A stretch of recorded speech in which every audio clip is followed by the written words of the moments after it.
ஜெயலலிதாவின் மர்ம மரணத்தில் உள்ள உண்மையை வெளிக்கொணர கோரி உச்சநீதிமன்ற தலைமை நீதிபதிக்கு கேரளாவைச் சேர்ந்த பெண் ஒருவர் கடிதம் எழுதியுள்ளார். 41 வயதான சுனிதா என்ற பெண் தாம் எம்ஜிஆர் ஜெயலலிதாவிற்கு பிறந்த ஒரே மகள் என்றும் தாம் பிறந்த சூழலின் காரணமாக இருவரும் தன்னை வீட்டு வேலைக்காரர் மாதவன் என்பவர் மூலம் கேரளாவிற்கு அனுப்பியதாகவும் கூறியுள்ளார்.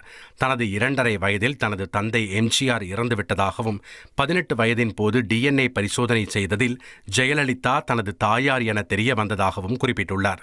ஜெயலலிதா அவ்வப்போது தன்னை சென்னை போயஸ் கார்டனில் உள்ள வேதா இல்லத்திற்கு அழைத்தார் எனவும் தன்னை அவரது அதிகாரப்பூர்வ மகள் என அறிவிக்க இருந்தார் எனவும் கூறியுள்ளார்.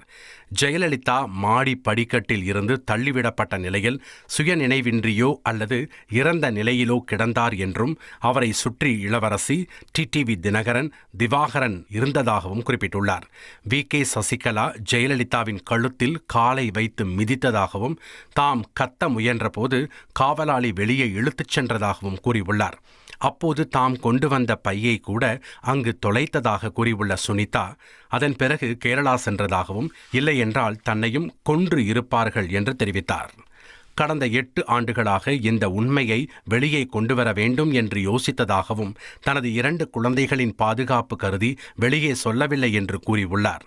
தனது தாயார் ஜெயலலிதாவின் உயிரிழப்புக்கு காரணமானவர்கள் சட்டத்தின் முன் நிறுத்தப்பட வேண்டும் என்றும் தங்களுடைய குடும்பத்திற்கு உரிய பாதுகாப்பு வழங்க வேண்டும் என்றும்